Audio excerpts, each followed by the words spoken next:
What's up, fam? It's your girl, Lady T, and welcome to Real Talk, the Deep Dive podcast.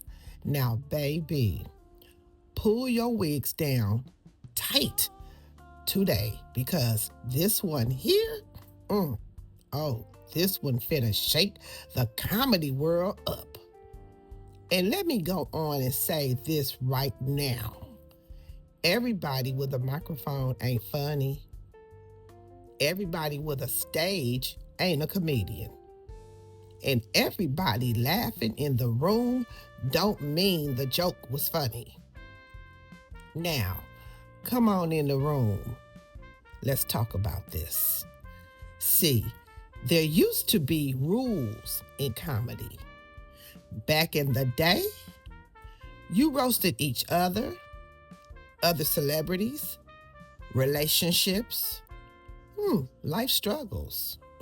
You even roasted yourself.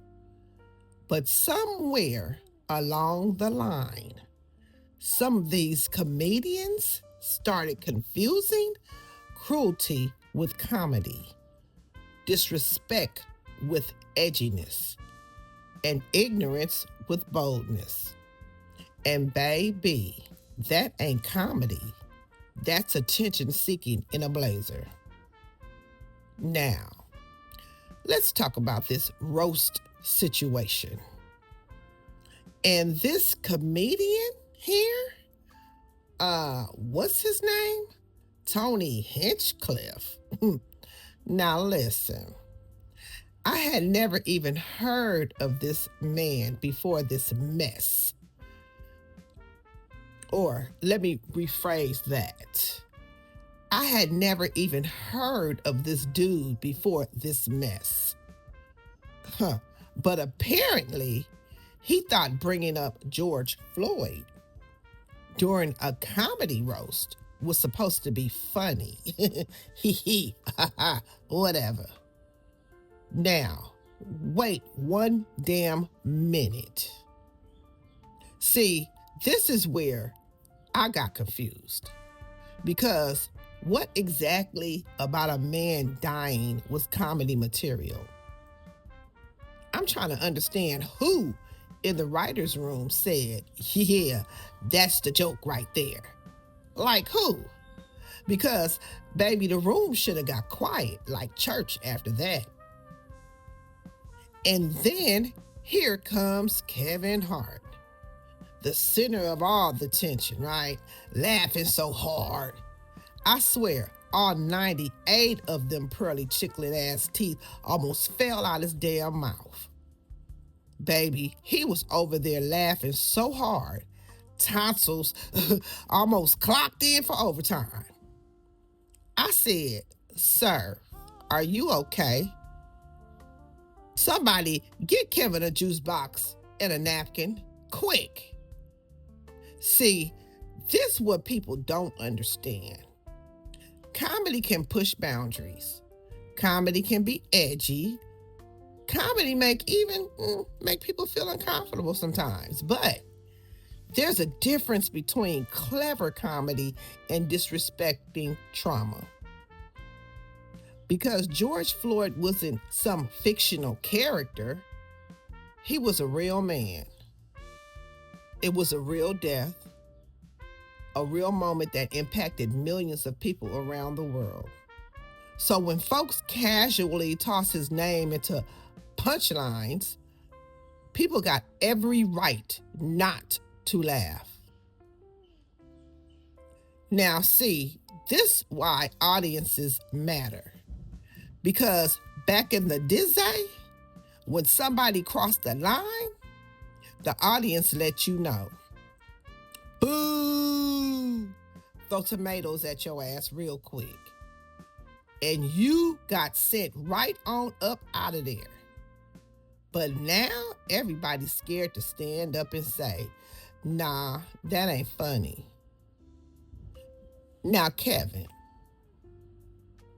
you too rich and too successful to be sitting up there crackling like a malfunctioning lawn sprinkler over foolishness. You supposed to be reading the room, Instead, your little bitty self was folded over laughing so hard. I thought somebody dropped a tickle feather down your damn back. I was like, Kevin, pull this shit together. And let me make this clear. This ain't about cancel culture. This ain't about policing jokes. This is about human decency. And when people constantly say it's just comedy, no, sometimes it's not. Sometimes it's just respect wrapped in a microphone. And what's wild to me in this case is there's so many things in life to joke about. You can joke about bills, marriage, dating, barbecue disasters, airport security, family reunions. Fuck. You can even bad wig jokes, student loans even. You mean to tell me that's what you landed on? See, old school comedians knew timing. They knew room energy. They knew maybe this ain't the one. But some of these modern comedians think offending people automatically equals genius. No, it don't. Sometimes it's just meaning that you ain't as funny as you fucking thought you were. And another thing, why is it always our pain that become entertainment? Why is black trauma always getting turned into punchlines for shock value? That's a deeper conversation. Because let me tell y'all something. When folks disconnect from humanity long enough, they stop seeing pain as pain. They start seeing it as content, as clicks, as controversy, as ticket sales. And that's right there, that's dangerous. Now, I know some folks gonna say, Lady T, you taking it too serious. No, I'm not. Some things deserve seriousness, and everything don't deserve a laugh track. And let me ask y'all this. If it was your loved one, would it still be hilarious? If it was your family tragedy, would you still scream it's a joke? Where exactly is the line anymore? And somebody please tell Kevin Hart, next time, laugh a little quieter. Because the way he was bent over hollering, I thought they announced free crab legs backstage.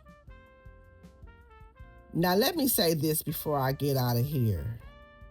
Comedy should challenge people. It should make people think. It should sometimes make us feel uncomfortable. But comedy should never lose its humanity. Because once empathy gone, it stops being comedy. It becomes performance cruelty. All right, fam. That's today's wig snatching segment. And remember, standing up for what's right will never go out of style, even when the crowd laughing. If it ain't deep, it ain't real. Lady T out.